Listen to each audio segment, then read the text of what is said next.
The 8 News Now investigators continue to try to get answers from leaders at the Nevada Department of Corrections. Thank you for joining us at 6. I'm Brian Loftus. I'm Denise Valdez. This as a hunger strike is taking place inside a state prison right now. Vanessa Murphy has more on what unfolded today as inmates' loved ones are now pleading for help.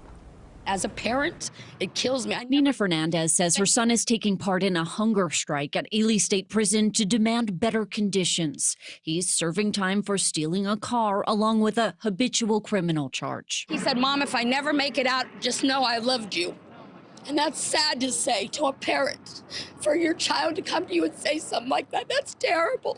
As the 8 News Now investigators first reported, the hunger strike began on December 1st. Numerous inmates have been telling us sufficient medical care and food aren't being provided inside state prisons. While there are conflicting reports about just how many inmates are taking part in the hunger strike, on Friday, the Nevada Department of Corrections said 24 were refusing to eat, 19 of them for 9 days. How concerned is the department about the hunger strike?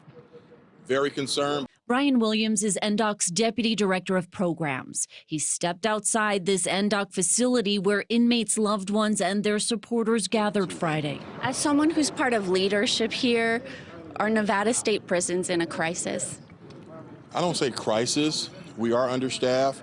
We don't have the resources to do the things that we need to do, but we are working through that.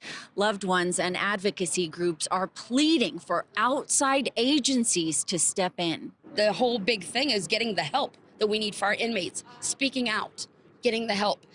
Our voices need to be heard, and they're not. NDOC announcing Friday in a news release it will clarify the process of disciplinary action against inmates, a small step in a state agency with major failures, including the escape of a convicted murderer, inmate suicides and murders, and a riot which the department downplayed until we exposed it.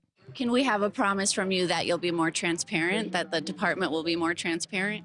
I believe we are being transparent. Do you think anything he said was satisfactory? I think it's all lies. NDOC says it's working to resolve the hunger strike and monitoring the health and weight of the inmates, like Fernandez's son. Vanessa Murphy, 8 News Now. So a major challenge at the NDOC, of course, is staffing, as you heard there in that piece.